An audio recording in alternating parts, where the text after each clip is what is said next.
Land of the sand and sea, land of the coconut tree. I love me sweet Belize, sweet Belize. Land of the isles and keys, land of the barrier reef. I love me sweet Belize. If I ever had to leave Belize, if I ever had to leave Belize, where would I go? Where would I go? Where would I spread my bed? Where would I lay my head? Nobody know, nobody know. If I ever had to leave me home, no other place me ever roam could be like Belize, be like Belize. Sweet Belize, land of the sand and sea, land of the coconut tree. I love me sweet Belize, sweet Belize. Land of the isles and keys, land of the barrier reef. I love me sweet Belize. Rio and California.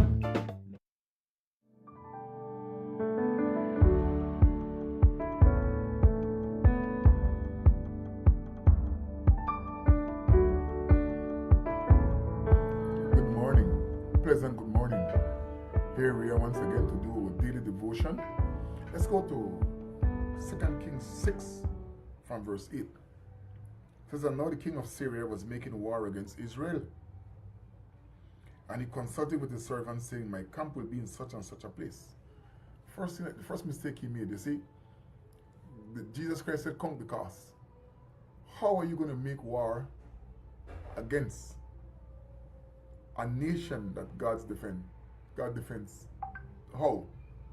You're asking for problems. If you're trying to make war against a nation that God defends, or against a person who God defends, you're going to be fighting with God. So they make their plans and they say what they're going to do. But look at what the Bible says here. And the man of God sent to the king of Israel, saying, beware that you do not pass this place, for the Syrians are coming down there. So, on one hand, this Syrian king is making plans, and on the other hand, because it does not say, notice it does not say that they're eavesdropping or they were nearby, but the prophet tells him clearly. See, they do not say that they were eavesdropping, but he knows. How do you think he knows? Because God is revealing things to him. That is showing us that God reveals things to us. God reveals things to us. He shows us. He shows us these things. And people may wonder how it comes to pass, how it happens. But God is God. God is God. So when people deal with the things of God and against the people of God, they must be very careful, because God is there defending at every different level. When he allows things to happen, it's because he has a plan.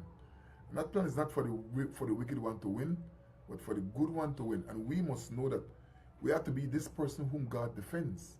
So he says that the prophet tells the king, don't go there. They're going to be there waiting for you.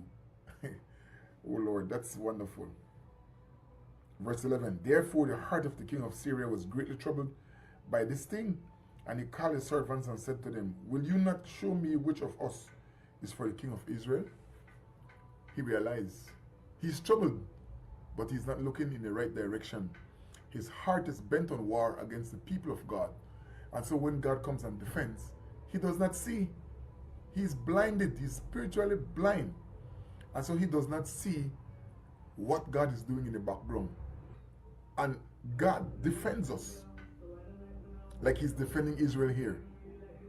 He's defending Israel because Israel is the apple of his eyes. But the king of Syria, he's hell-bent on war against Israel, not realizing that the God of the universe is for Israel. And he's using the prophet to warn, to strategize against what they're doing. So he becomes troubled now. But instead of stopping the war, he tries to figure now what move he needs to make to give him the edge.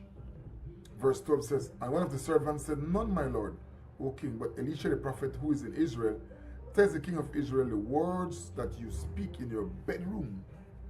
And that's the verse I want you to hold on to today. He says, Elisha the prophet, he recognized, and this man is not even, he is not even a Christian. No, I wouldn't say a Christian, but a follower of God at this time. But he knows, just like many people know what we ought to be as Christians, but they themselves are not Christians. But they know what the standard is. And they come at us and say, hey, but aren't you a Christian for doing that? This person knows the standard. So he says, he knows that it is the prophet who is telling the king. And he said he could tell him what you speak in your bedroom. You see what kind of attributes he's putting on God? He's putting the real attributes on God. Many times Christians hide and try to do things without having this kind of mindset. If we had this mindset, many of the things that people say and do would not be done, because they realize that God is seeing and hearing everything, every single thing. It continues and it says, so he said, go and see where he is, that I may send and get him. I always tell the story about myself when I was a child, trying to sneak up on birds. And I would spend hours trying to catch a bird in a nest. And then when I got older and I was in high school, I read that the animals that have their eyes on the side of their head, they see all around them. Then I realized how foolish I was as a child. God sees that this on the side, if the eyes are on the side of the head, then they see all around them. They see all around them. And that's what's happening here. When God is with you, God sees all around. He protects. He protects. But yet people tend to want to do things without thinking that God is there. It says, and it was told him, saying, surely he is in Dotham. So they told him where he was, that the prophet was in Dotham. Therefore he sent horses and chariots and a great army there, and they came by night and surrounded the city. You cannot sneak up on God. You cannot sneak up on the people of God. And so even though they send them by night, we will see what happens. God is always there for his people. It says in verse 15, it says, and when the servant of the man of God arose early in the morning and went out, there was an army surrounding the city with horses and chariots. And the servant said to him, alas, my master, what shall we do?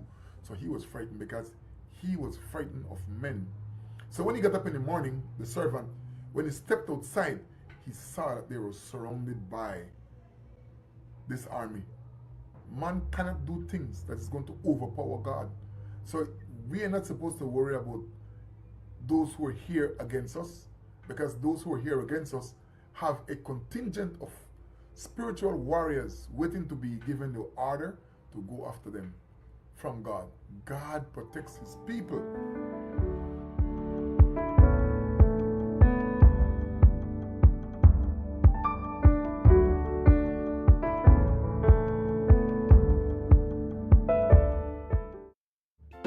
Sweet Belize, land of the sand and sea, land of the coconut tree. I love me sweet Belize. Sweet Belize, land of the isles and keys, land of the barrier reef. I love me sweet Belize. If I ever had to leave Belize, where would I go? Where would I go? Where would I spread my bed? Where would I lay my head? Nobody know. Nobody know. If I ever had to leave me home, no other place I ever roam could be like Belize. Be like Belize. Sweet Belize, land of the sand and sea, land of the coconut tree. I love me sweet Belize. Sweet Belize, land of the isles and keys, land of the barrier reef. I love me sweet Belize. Creole and Garifuna, Mestizo and Maya, living in peace. Sweet Belize, land of the sand and sea, land of the coconut tree. I love me sweet Belize. Sweet Belize, land of the isles and keys, land of the barrier reef. I love me sweet Belize. If I ever had to leave Belize, where would I go? Where would I go? Where would I spread my bed? Where would I lay my head? Nobody know. Nobody know. If I ever had to leave me home, no other place I ever roam could be like Belize. Be like Belize. Sweet Belize, land of the sand and sea, land of the coconut tree.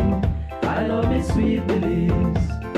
Sweet Belize, land of the isles and keys, land of the barrier reef. I love me sweet Belize.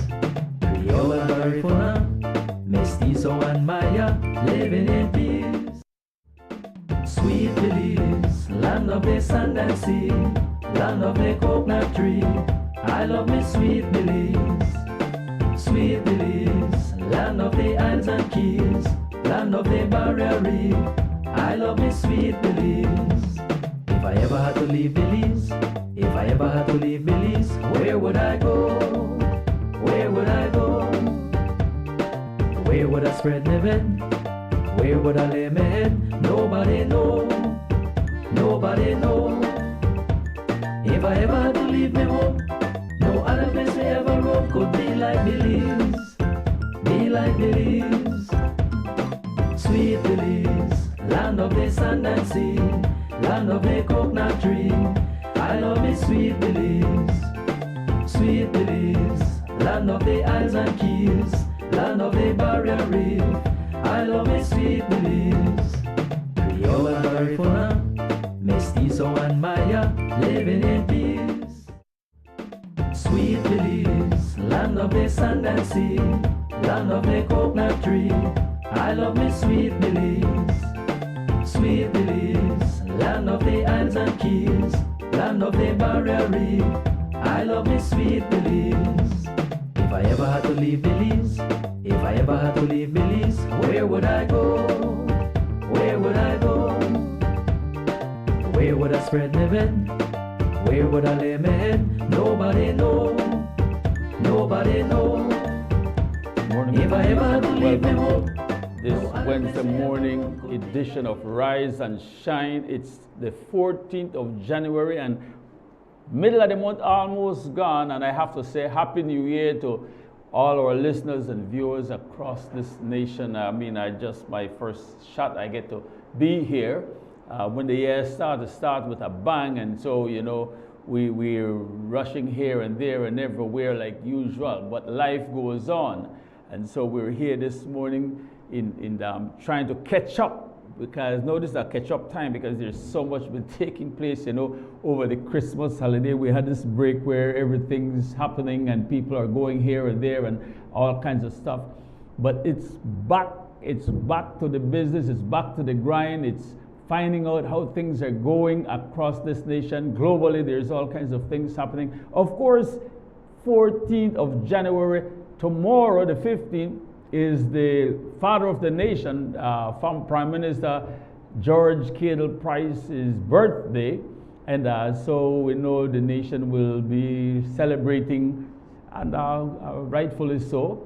Right in the midst of that, we know there's so much chaos taking place as we speak. You know, normally Wednesday morning, of course, we talk about focusing on the family, where Pastor Shaw would be heading us, you know, leading the charge here normally on Wednesday morning. Pastor Shaw is out this morning, but hopefully next Wednesday he will be here. But of course, you know, we're not going too far, because we always have another guest ready to roll, and very well versed other hosts here on Rise and Shine, to keep going with focus on the family and other issues that are affecting us. And we have Pastor Scott's term, and Belize, we know Pastor Scott.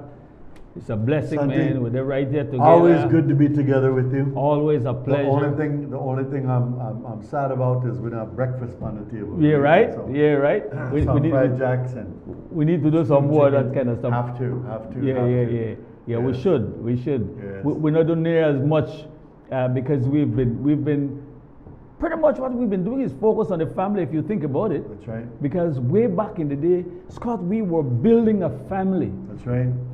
We were practicing on raising family, and we have seen families raised in this country, in our surrounding. I think both of us have been right in the middle of this thing. Our kids grew up together. We've been together since we were young boys. Yeah. Right? We try find, because we know, like, we're not exactly 100% sure. Man, how you do this thing? We never were fathers. We're all learning as we go. Right. And we It's learn what to do and what not to do. On the job training. Yeah, right? yeah. And that's why we need God so much, right?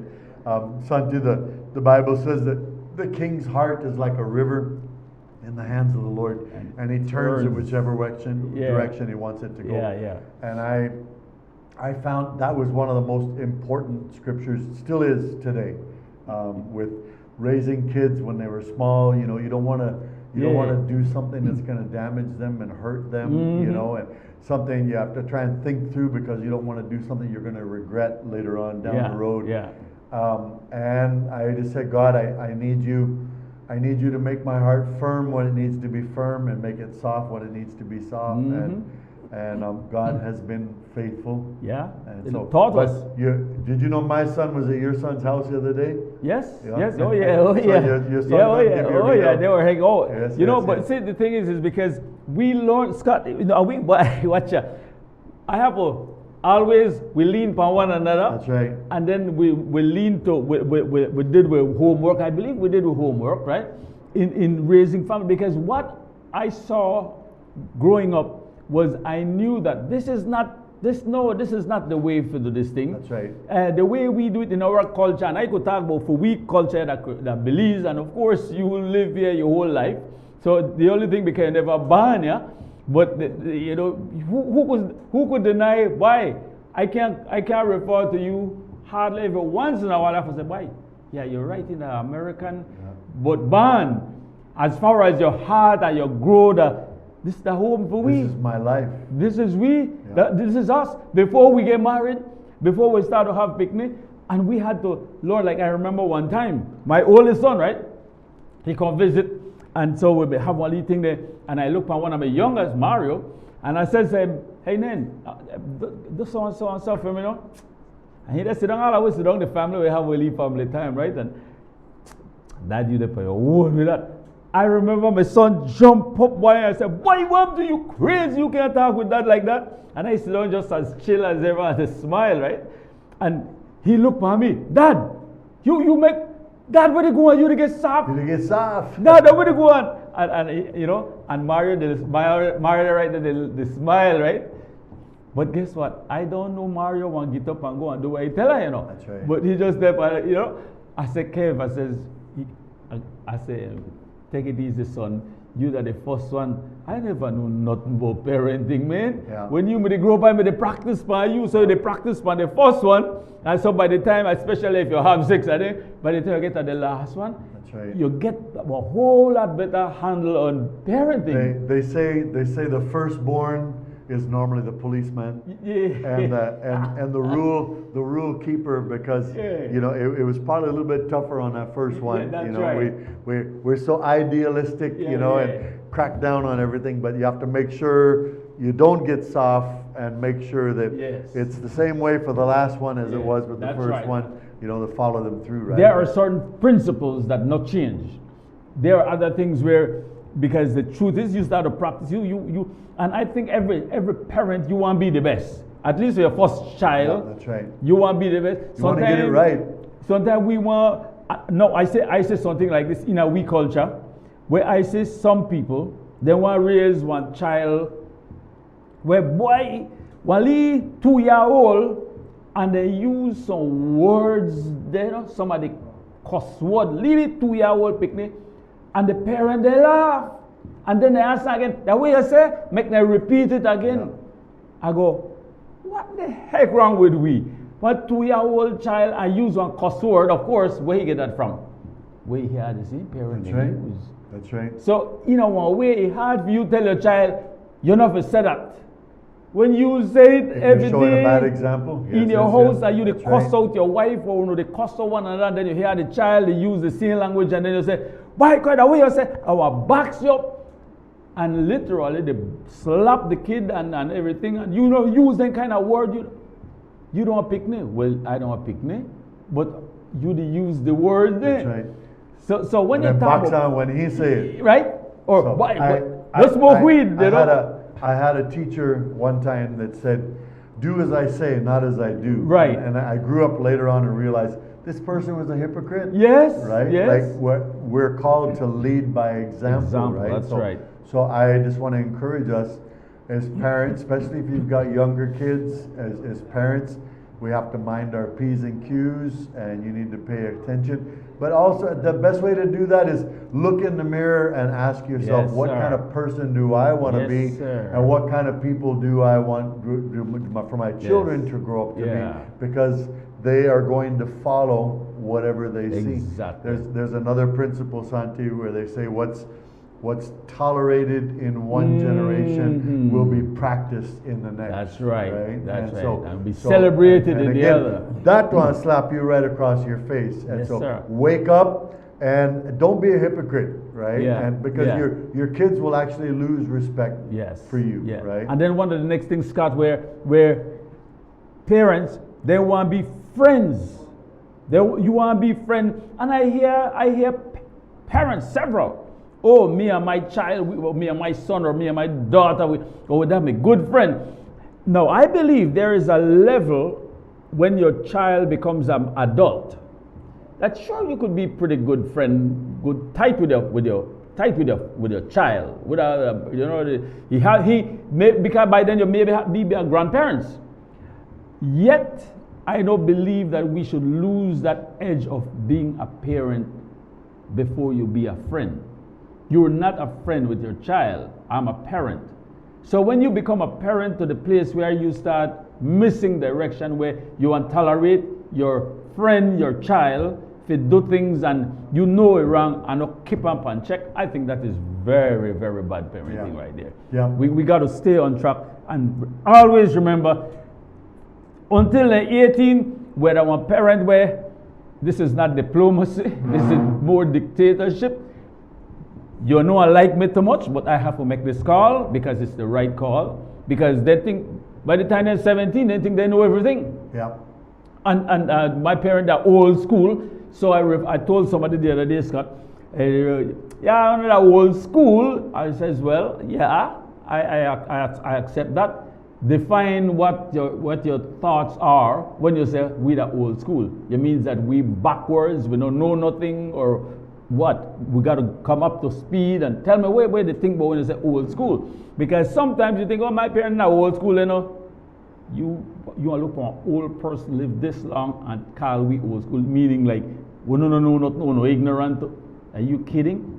All those years of experience. That's right. And you want to look for an old person and say, you're that old school, meaning we're ignorant. You know, are you kidding? Right?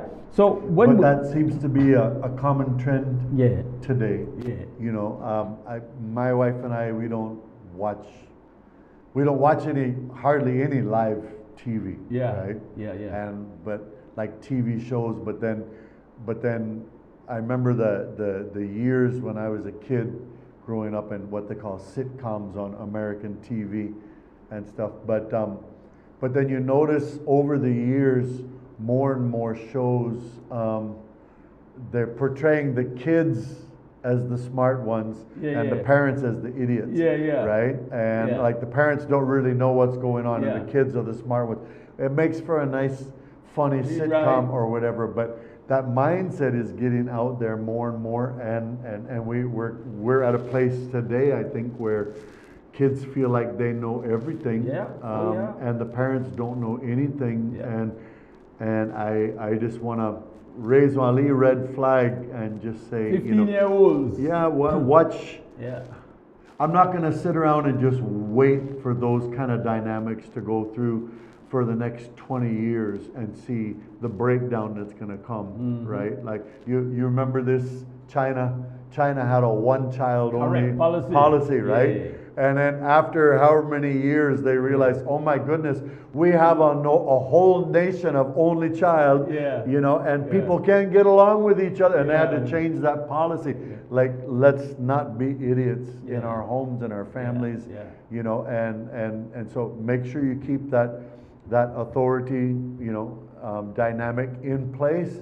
And yes, you can be friends with your child, but you need to have that firmness part set in place. I had a math teacher in high school, and the first 2 weeks of the semester, right? I moved up to the next grade, and then I had Mrs. Krause, and it's like, oh my goodness, like this lady, I thought this semester is going to be living hell. This lady is no joke. I feel like I got Adolf Hitler for a math teacher, right? That was just the first 2 weeks. What she was doing was asserting her firmness and her authority. It has to be this way, this, that, bam, bam, bam, bam, bam. But after she got that established and firm, then when I would go and ask her questions, she was very, very nice. She would take the extra extra time with you and all of that. And but I realized, okay, yes, now I understand about teachers and even parenting. You have to make sure that's right that firm side of authority is firmly established, and then after that, yes, you can have that closer friendship relationship. But because there's a respect established, there's a policy, there's a principle, there's a value established. Has to be. And then your child know that by then. See Scott, and I believe, look, parenting is they say it's not for wimps, right? Because while you have to lay down your rules and stick by them, your child could grow up and man, they don't want to hang with you. Thankfully, me and my kids, man, Eddie, my youngest boy right now, the man 26, but every once in a while, if we there in a town to walk, me and he just come out every randomly with a car and we go eat. Let's go, make we go, me and you and hang, we go eat. Scott, before we know it, I never even think about it. I had to hold my 26-year-old son hand. They walk through Belmont Street, wherever we're at the market, or we they hug right up. He got hand around me, I got my hand around him. We they walk and we just we don't even no thought about that. And whoever they watch that, I don't know but I don't even think about it. But we become tight in our relationship, and I think that's wonderful. However, when then they grow up, I had to study how I will operate with them, what will help them, what will make them a better person. Now, in a life, you don't want to be pressure to be the perfect parent, because then the pride of, man, I don't want me pick me, shame me or misrepresent me, or in a way that you feel your pressure, like when I said the PKs, the pastor's kids, they expect your pastor's kids to be so just perfect, and the pastor, your kids have to be perfect. It's a lot of pressure. It's a lot of pressure on that child. It can turn dysfunctional. Yes, and the child could get to a place where even before they become an adult, they get rebellious. Or even they could say, okay, I want to submit right now, but as soon as I get 18, I can make my own decision, I want to start to do all the bad thing because the parent pressure me to make I just perform. Yeah. Because this is not a performance thing, Scott. It's actual parenting. And my question to parent, because we have a nation of how much kids we have. We have serious issues, problems in our nation. We have robberies, serious robberies. Yep. We have the ones where are just what they call home invasions, where they just somebody they broke in and steal stuff and go sell stuff. Then we have the others where they assault you with weapons, and Then we have those that are simply just killing people or they have the money and they kill you. We have different levels, and I would say to people in this nation, how is your parenting? How's your parenting doing? How are you doing with your child? How are you training your child as a father, as a mother? How are you training your child? And what is it that you are expecting to see out of that child? It's a precious, the fact that you have a child, what a blessing. They're not a burden. It's a blessing that you could have a child. Much people today really wish they could have a child and can't. So if you have one, you got to look at that child and what do I expect out of this child? Because God gave you that child. What is it that you expect out of that child? And how you parent? That's right.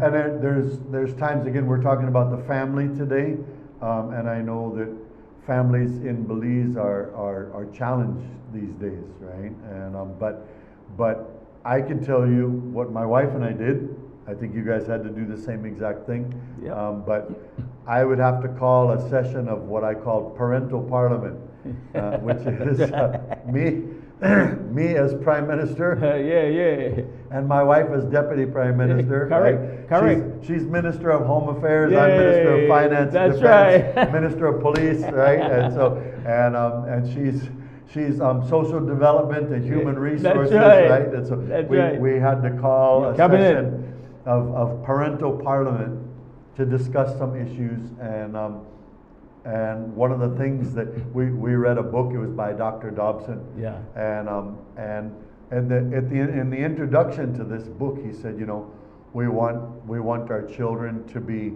respectful. We want our children to be obedient. We want our children to be people of honor. We want them to be successful. Mm-hmm. We want for, you know, and this whole list of qualities, these are the things we want for our kids. But he made a very profound statement. He said, these things are worthy of being worked towards and not just hoped for. You can't just hope for them, right? So then it takes those sessions of parental parliament where my wife and I sit down and we have to make sure we implement a plan and a strategy, right? And my wife was raised different from how I was raised. Her father was an alcoholic, and so things were kind of in disorder as a child for her. Whereas even though my dad had a drinking problem before he became a Christian, when they had a stronger sense of order and family order, right? So then my wife and I had to sit down and kind of set up our constitution thing, right? I'm talking about governmental terms. Set up this constitution thing, and I remember telling my wife, darling, I want to make sure that I have a wife left when our kids grow up and leave the house, right? And I told her, you are overworked and the kids are under responsible, and I want to flip that around. I want the kids to be more responsible, and I want you to have less work. And so the more that the kids are learning how to do the responsibilities around the house, it's also training them how to be able to keep their house straightened up when they grow up. So it's a win-win situation, right? So we had to have a number of these conversations, you know, when I'd come walking in the house and the kids were sitting on top of the clean clothes on the couch, watching TV, right?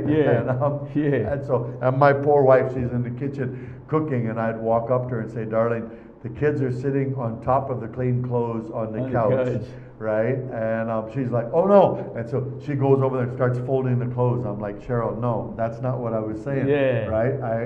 I turn the TV off. You guys listen.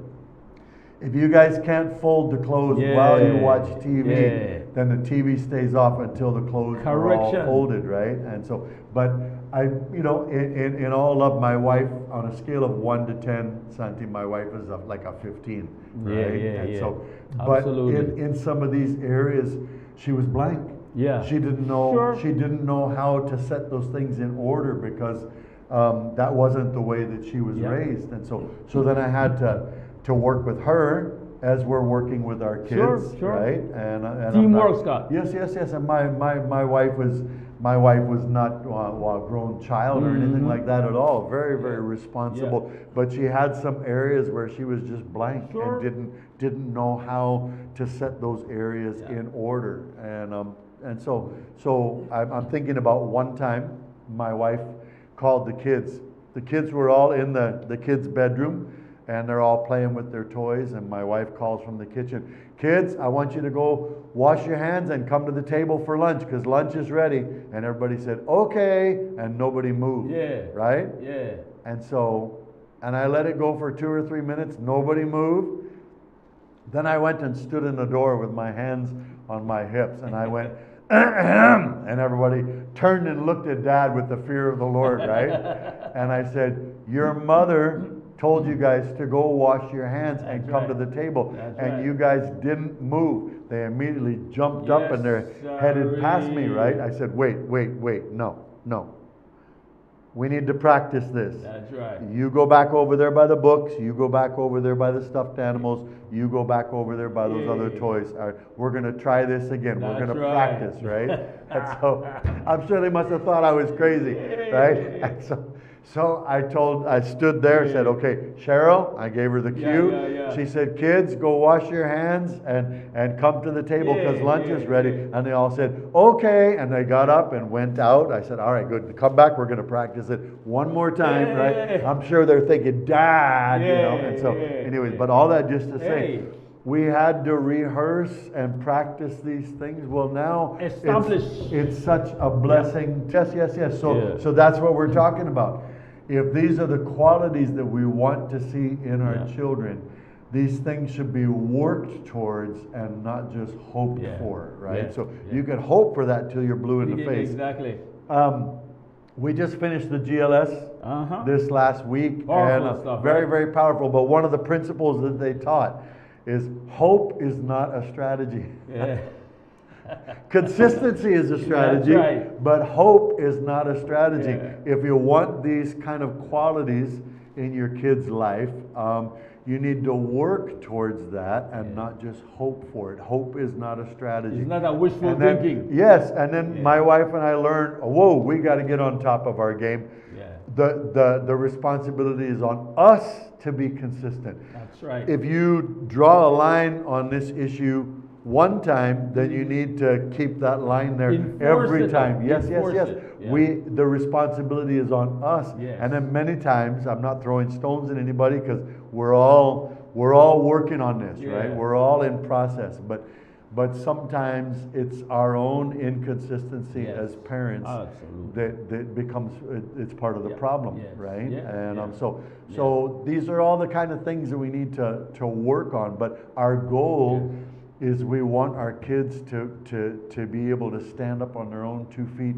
Santi, I guess we have some of this in Belize, right? But I hear stories from up in the States of kids that are in their 30s. Some of them are in their 40s. They still live with mom and dad down in the basement and sit and play video games all day long.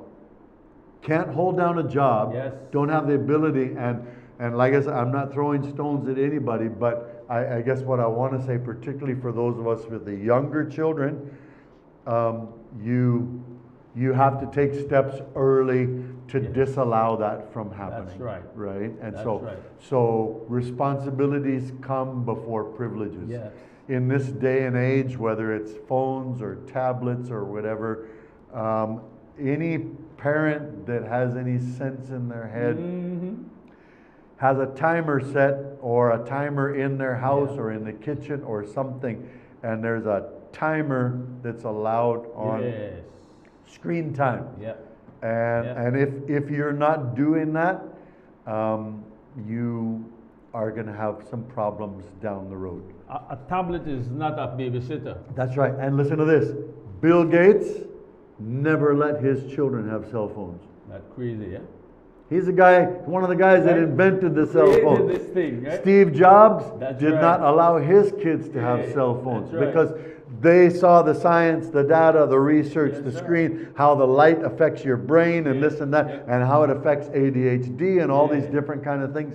And so we didn't let our kids have cell phones until there was a need. Absolutely, that's right. There was a need, and then that cell phone was just to fill that need, and then cell phone goes off and goes in mom's and dad's room. We want to take a break. We'll come back and start to continue that because that is a serious issue. How our devices, and of course, cell phone, tablet, laptop, become babysitter. That's right. Is that good parenting? Even television. Well, that's the worst. Television is screen time also. That's why they use that general screen time. Let's talk about this when we come back. We'll take a quick break here. You're watching Rise and Shine, of course, and PlusTV, and today we're talking about focus on the family. We need to build a stronger Belize. Our country is in trouble. We agree? Amen. So let's fix it. We could do that together. We'll be right back. Don't go away. You're watching Rise and Shine and PlusTV. We'll take a quick break. Sweet Belize, land of the sand and sea, land of the coconut tree. I love me Sweet Belize. Sweet Belize, land of the islands and keys, land of the barrier reef. I love me Sweet Belize. If I ever had to leave Belize, if I ever had to leave Belize, where would I go?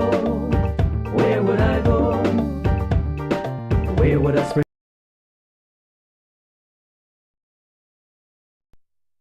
Nobody know. If I ever had to leave me home, no other place I ever roam could be like Belize. Be like Belize. Sweet Belize, land of the sand and sea, land of the coconut tree.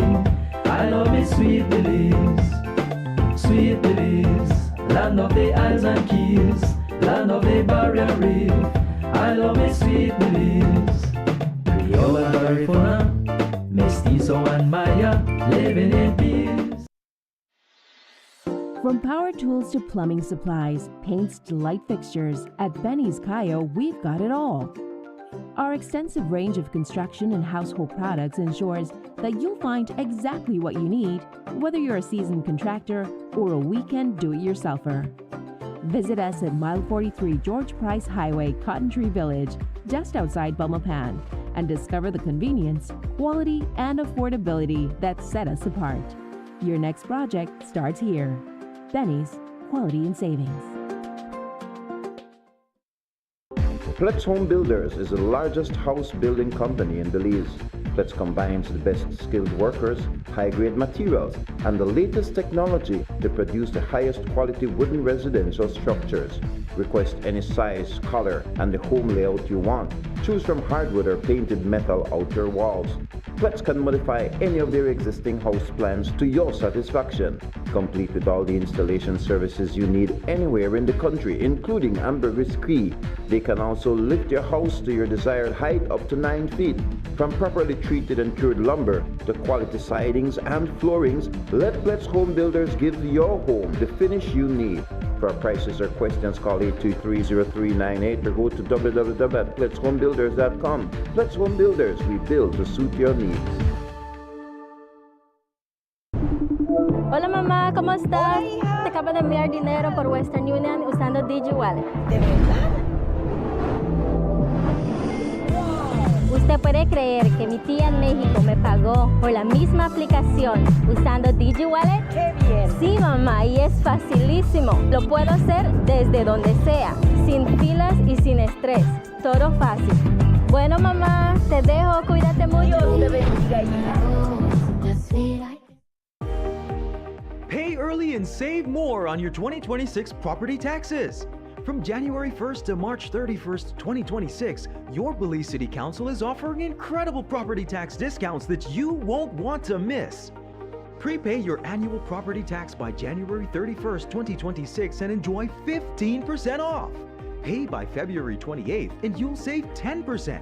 And if you pay by March 31st, you'll still enjoy a 5% discount.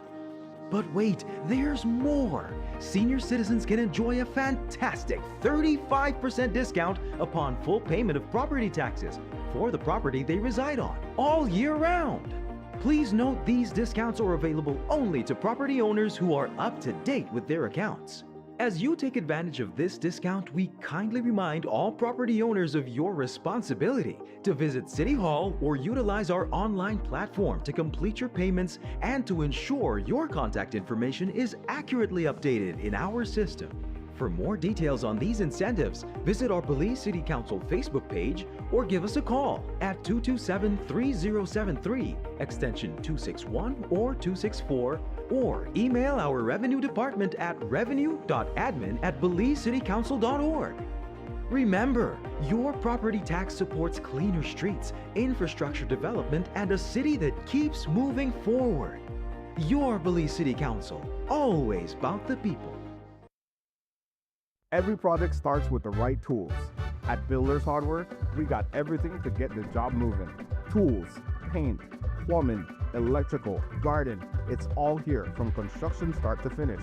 We're also offering a different kind of power tool. Order anytime, anywhere.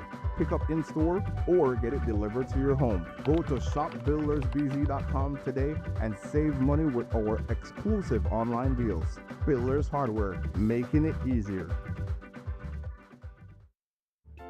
Sweet Belize, land of the sand and sea, land of the coconut tree. I love me Sweet Belize. From power tools to plumbing supplies, paints to light fixtures, at Benny's Cayo, we've got it all. Our extensive range of construction and household products ensures that you'll find exactly what you need, whether you're a seasoned contractor or a weekend do-it-yourselfer. Visit us at Mile 43 George Price Highway, Cotton Tree Village, just outside Belmopan, and discover the convenience, quality, and affordability that set us apart. Your next project starts here. Benny's, quality and savings. Plex Home Builders is the largest house building company in Belize. Plex combines the best skilled workers, high-grade materials, and the latest technology to produce the highest quality wooden residential structures. Request any size, color, and the home layout you want. Choose from hardwood or painted metal outer walls. Plex can modify any of their existing house plans to your satisfaction, complete with all the installation services you need anywhere in the country, including ambergris Cree. They can also lift your house to your desired height up to 9 feet. From properly treated and cured lumber to quality sidings and floorings, let Plex Home Builders give your home the finish you need. For prices or questions, call 823-0398 or go to www.plexhomebuilders.com. Plex Home Builders, we build to suit your needs. Hola mamá, ¿cómo estás? Hola, hija. Te acabo de enviar dinero por Western Union usando DigiWallet. ¿De verdad? ¿Usted puede creer que mi tía en México me pagó por la misma aplicación usando DigiWallet? ¡Qué bien! Sí, mamá, y es facilísimo. Lo puedo hacer desde donde sea, sin filas y sin estrés. Todo fácil. Bueno, mamá, te dejo. Cuídate mucho. Dios te bendiga, hija. Pay early and save more on your 2026 property taxes. From January 1st to March 31st, 2026, your Belize City Council is offering incredible property tax discounts that you won't want to miss. Prepay your annual property tax by January 31st, 2026 and enjoy 15% off. Pay by February 28th and you'll save 10%.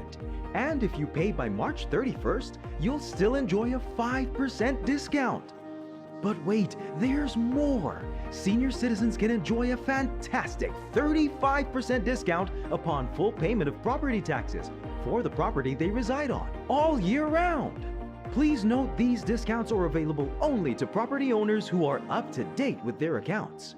As you take advantage of this discount, we kindly remind all property owners of your responsibility to visit City Hall or utilize our online platform to complete your payments and to ensure your contact information is accurately updated in our system. For more details on these incentives, visit our Belize City Council Facebook page or give us a call at 227-3073, extension 261 or 264, or email our revenue department at revenue.admin@belizecitycouncil.org.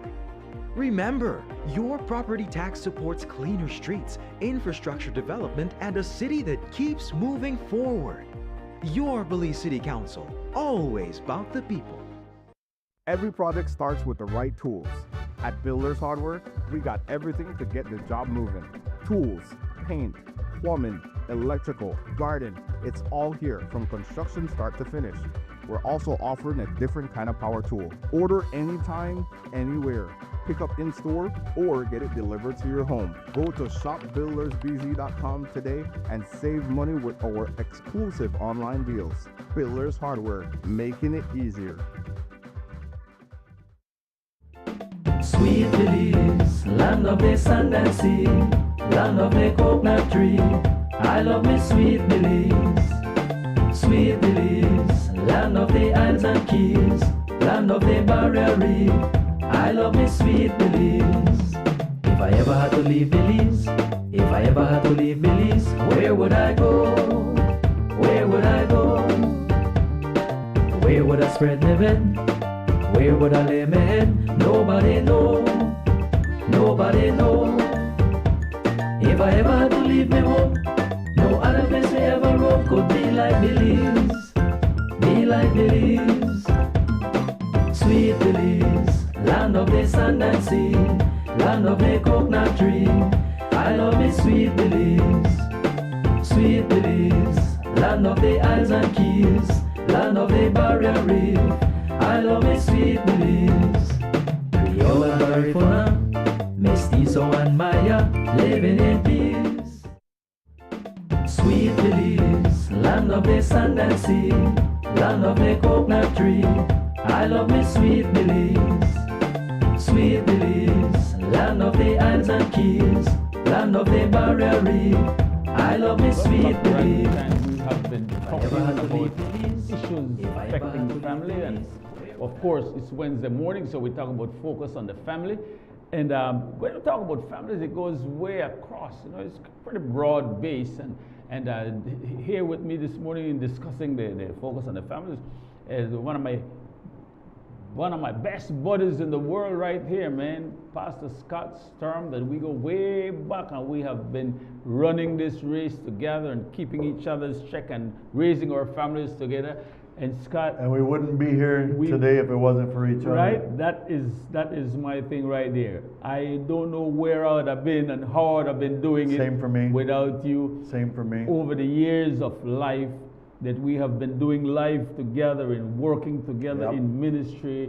And really, it's as while we were Christians and starting families, we really cried out to God for help because we wanted to raise our families right and do the right things, not trying to be a perfect family or parent per se, but more so to please God by our lives and have our children grow up in the proper way. And man, I needed you so much, so many times.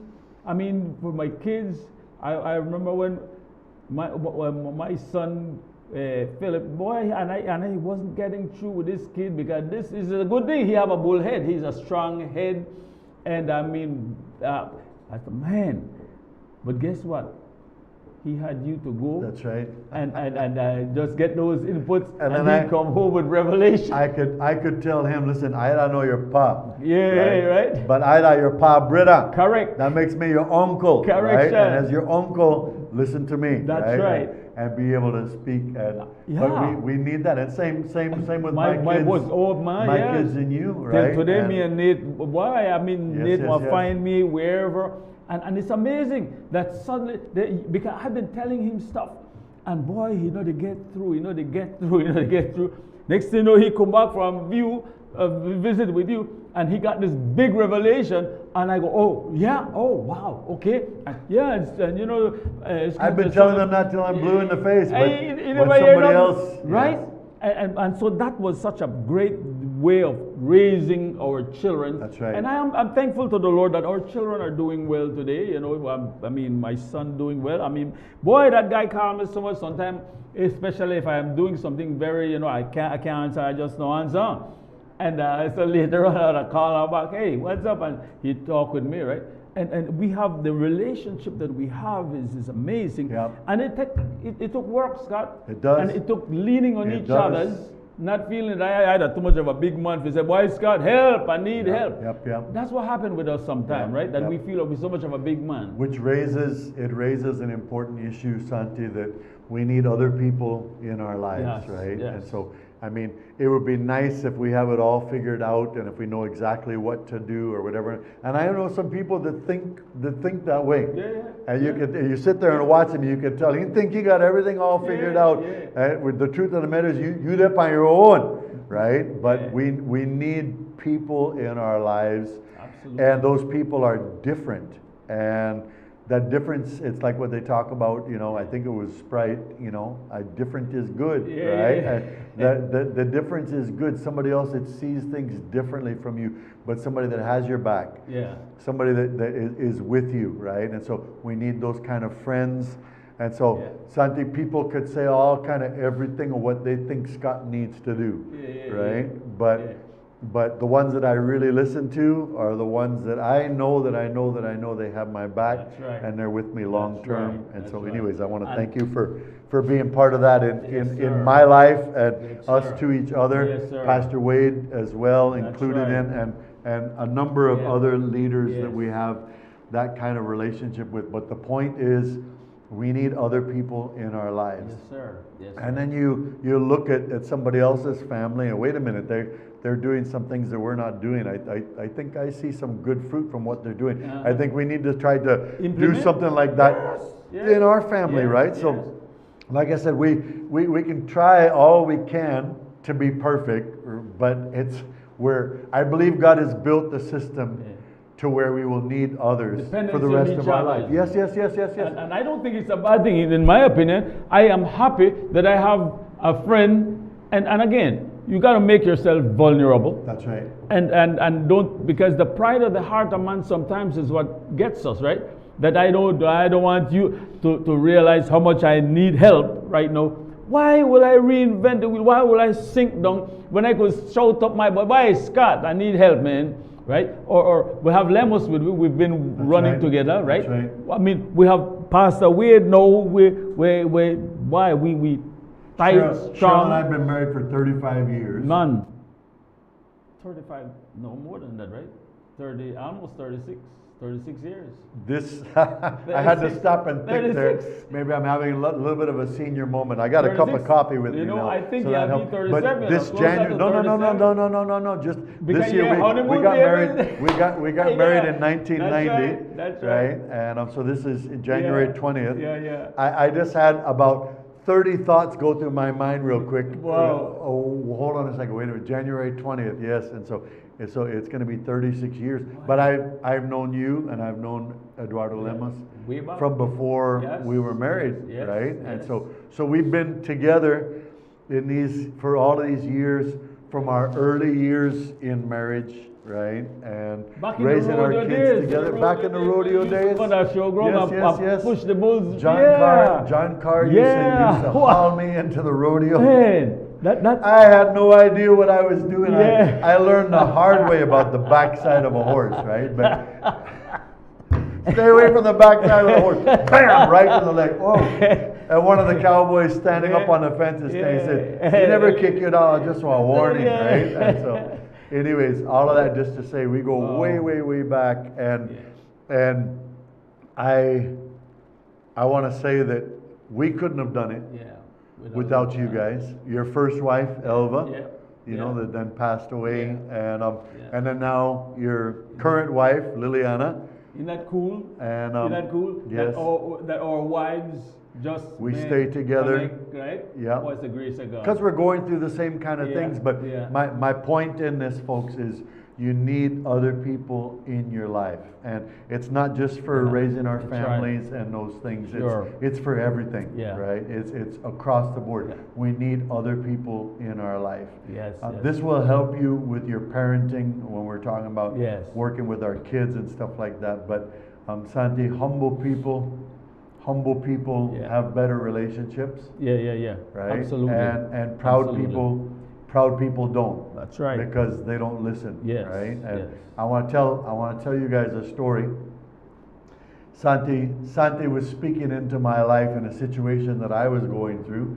But what came to my mind is I don't think Santi is close enough to the situation to be able to say what he's saying. And I heard the Holy Spirit say, why have accountability people in your life if you're not going to listen to them when they talk? He said that's the definition of not having accountability people. Yeah. And I knew, like the deer in the headlights, right? I knew I was busted. All right, I'm in that moment. I'm going to have to make a choice here. All right. I know Santi has my back. I know Santi loves me That's right. unconditionally. We've been in this thing for a long time.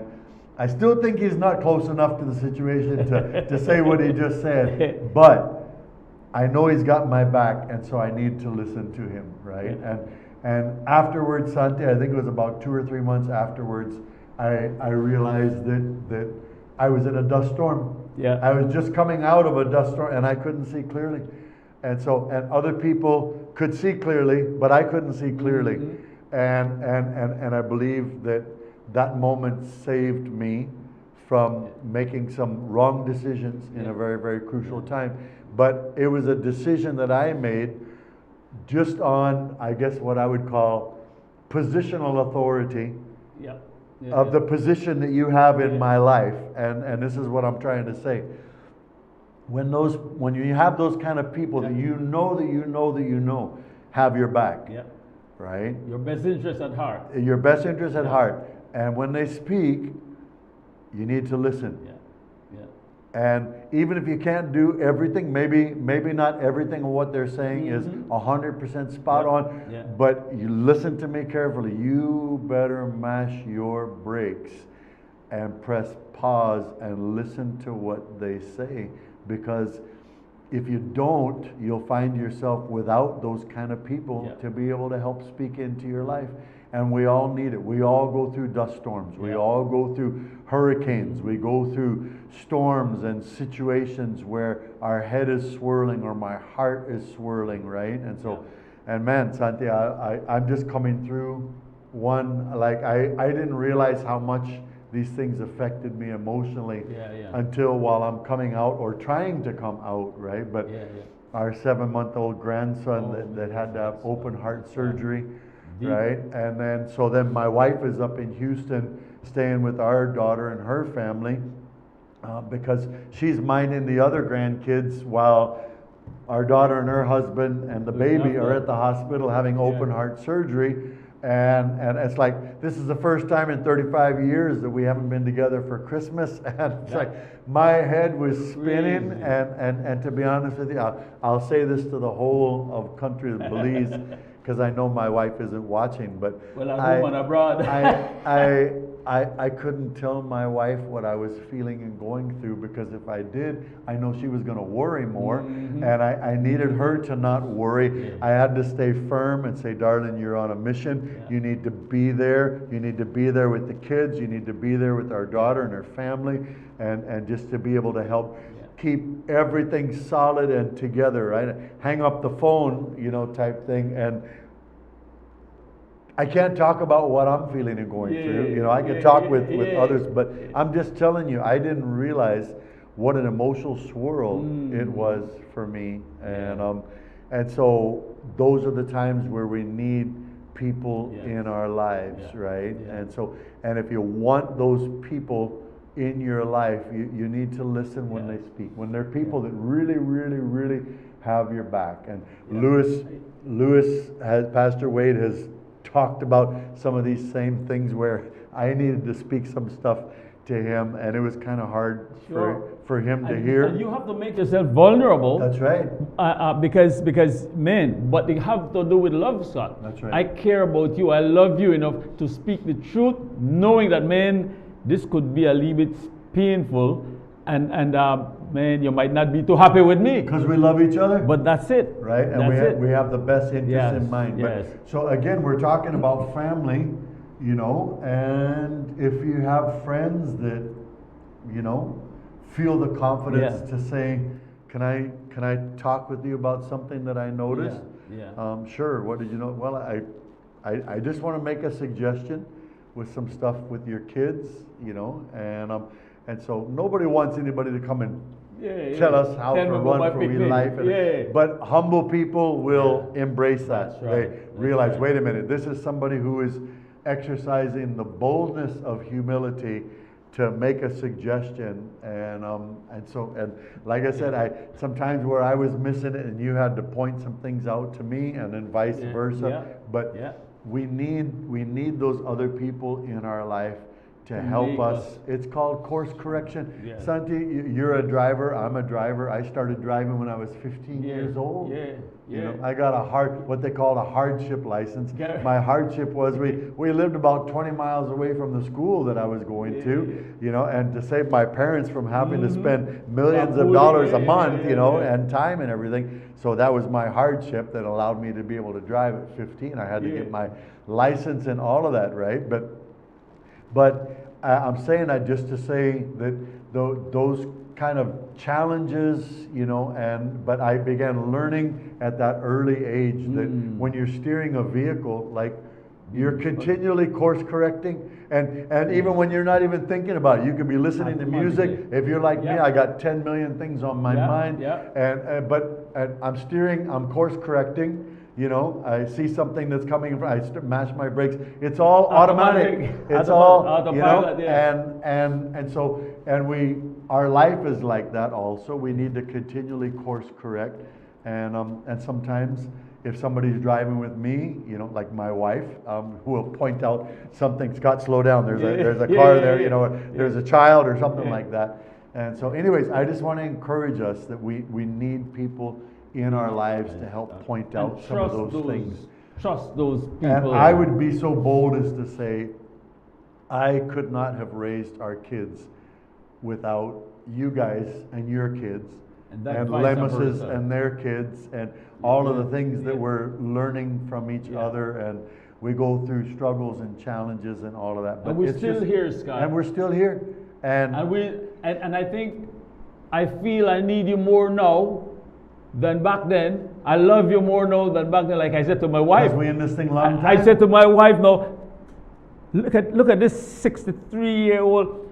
And I love her more now than when we got married. She was in ship shape, boy. I tell her I says, and she go, what are you saying now? I says, well, I love you more now, and to me, you're just as beautiful as back then. And there's something, and I feel I need my wife more now. I miss my wife more now when I'm not with her. Like, whoa, man, I want my wife with me. And it's like I'm not as young again. You know, when you're younger, there's this energy, you know.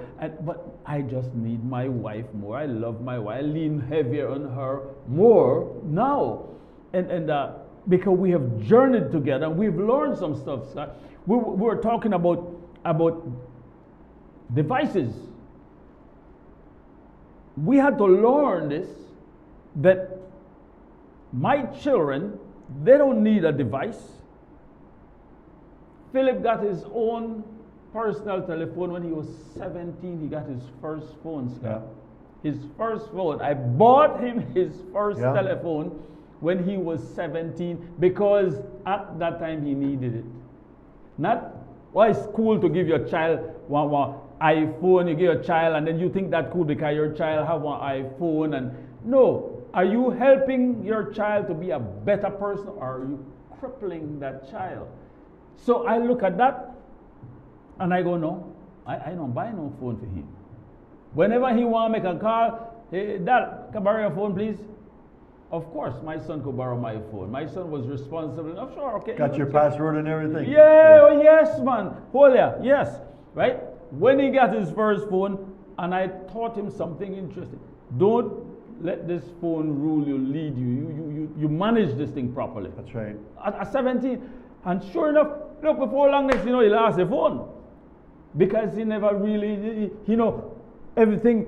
Nowadays, you watch this generation. Yeah. If they have a phone, they cannot have a conversation with each other hardly. They're on the device, and they don't have business. Scott, you spend a lot of time on your phone. I do. But you are like connecting with everybody in the world, right? Yeah. You're connecting with everybody in the world. You're in so much stuff that, like, boy, you have a lot. That's an office. That's your mobile office. And I've had some times where I'm sitting there on my phone and my wife is sitting next to me and she says, Scott, I need to talk with you about something. I'm like, sure, go ahead, and then she says, I need your complete and undivided attention. Those are code words for put your phone down. That's right. Because I told my wife, I said, darling, anytime you need me, like fully, my complete attention, just tell me, darling, I need your complete and undivided attention. Yeah. Then my wife says it to me, I need to put the phone down. Face down. I don't even want to see when a message comes through. Face down. Yes. And my wife would start to pour out her heart of something she's going through. Right. But what we're saying is that thing is, these things can be a terrible distraction. Big time, and it affect your kids' ability to communicate properly, right? Yeah. And we need to learn, does my child really need a phone right now? Or is this device a babysitter for my child? No, I think there is a place in there that maybe if a mother, if a mother doing something and they really need a lead, just give them a lead break. Put something by your lead tablet. The child could watch it. I watch my son in the U.S., which of course that's a place where you know how that is. That's a babysitter. Yeah.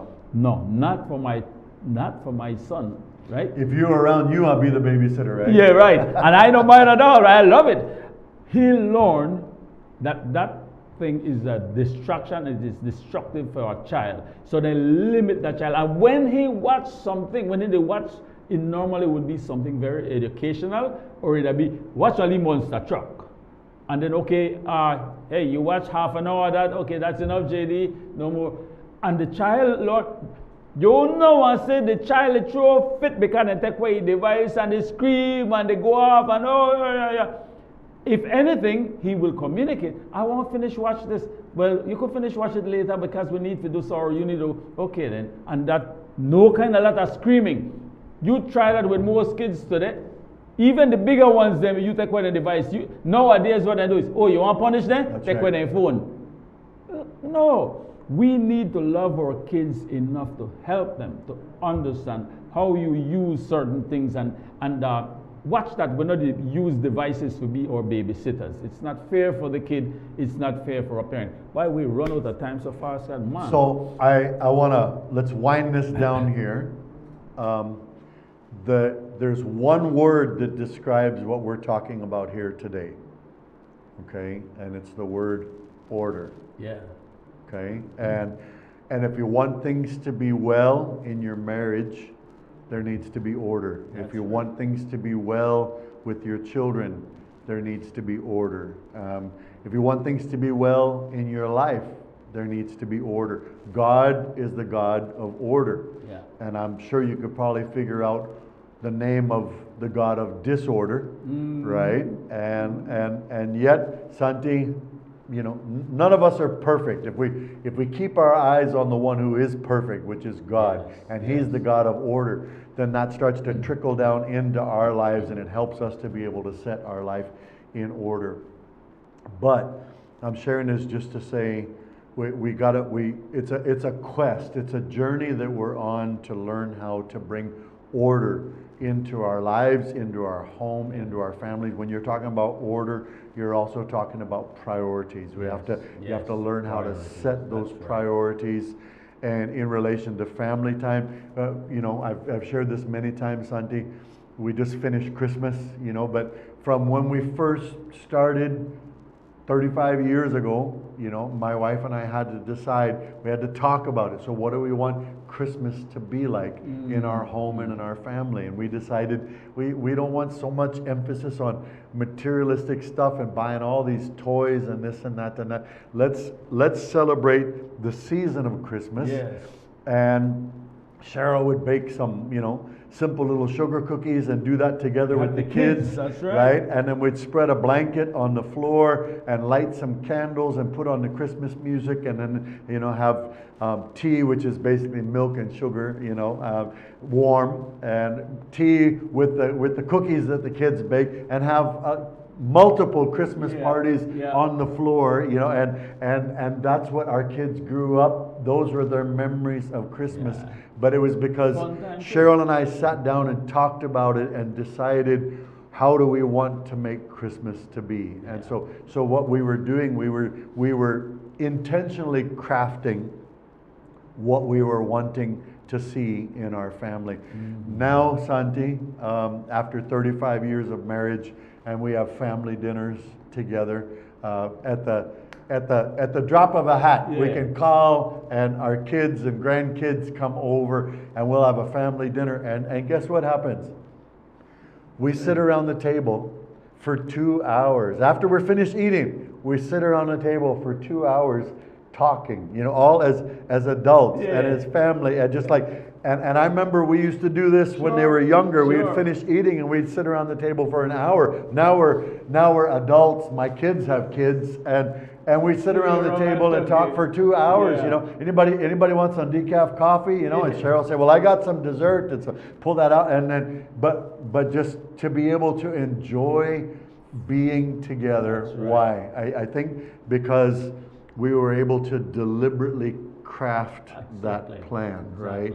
So I just want to encourage everybody, husband and wife, you need to talk about these things. If you're a single parent, then probably talk with some of your other friends, compare some of the ideals, but that means you and God are going to have to step forward and set some things in order, right? But be deliberate, be intentional, think it through, right? Be consistent, right? One of the teachings from the GLS was about the power of consistency, right? And so be consistent and build those family traditions, build that family culture, even with work responsibilities and stuff like that. And so we used to have a schedule taped onto the refrigerator.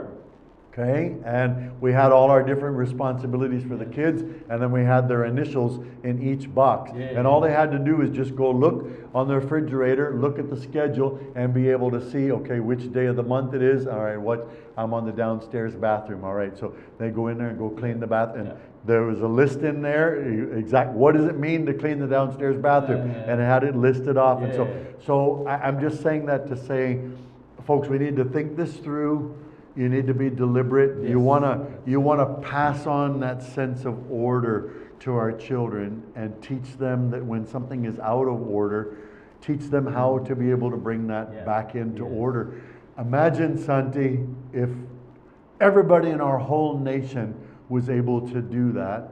It would result in the kind of people that when you see a piece of trash, you pick it up and put it in the trash can, right? And that's where I want to go. And I've done that with young people. This is my final thought, walking down the street with a group of our young people, you know, and this gal takes her bag of chips, she finishes the chip and throws it. Excuse me, hold on. Everybody stop. We stop. I said, please pick that up. She looked at me like I got 3 noses on my face.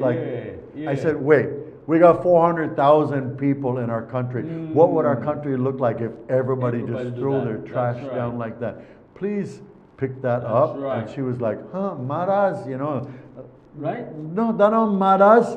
It's discipline. It's like develop that sense of conscience concerning our nation. And so I'm just saying that to say that all starts in the home, Santi. Yes. Absolutely, yeah. With Prime Minister and Deputy Prime Minister, you know, Mom, Dad, that's the way it's supposed to be. You know, like I say, if you're a single mom, you are Prime Minister and you are Deputy Prime Minister, and God, with His Holy Spirit, is right there with you, and He will help you to set those things in order. So that order lays a foundation for prosperity, and that's where we want to go. My kids always, well, my wife used to get a little frustrated, but all right. We could live with that.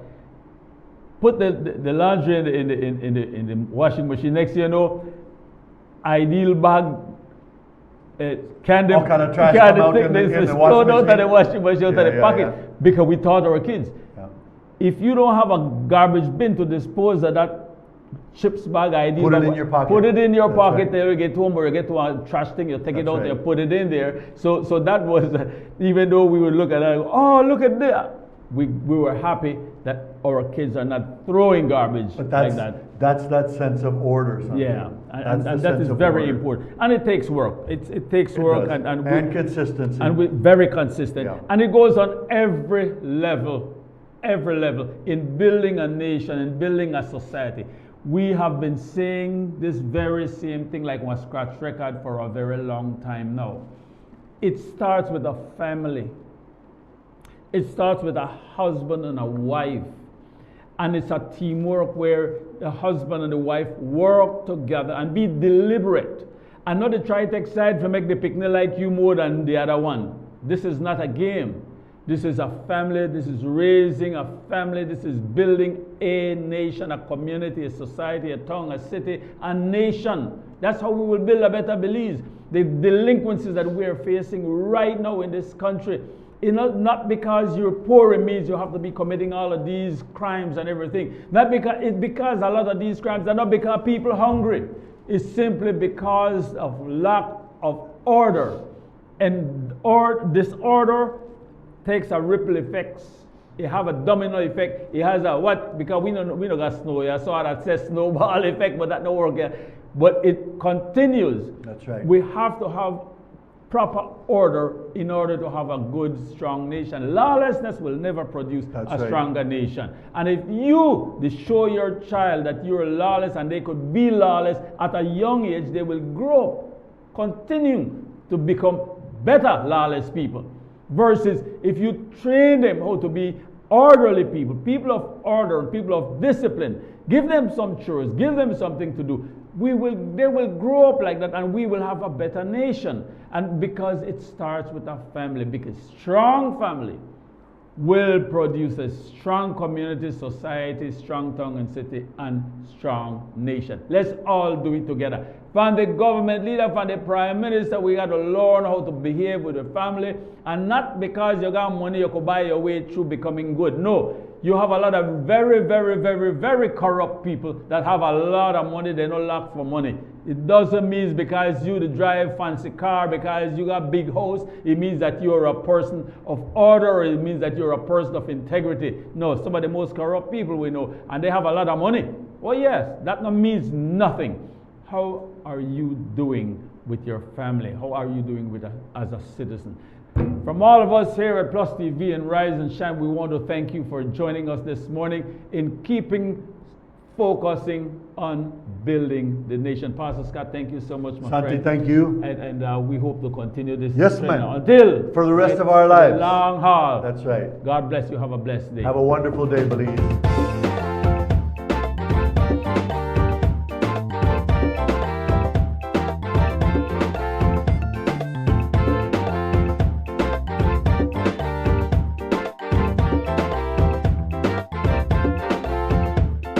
Sweet Belize, land of the sand and sea, land of the coconut tree.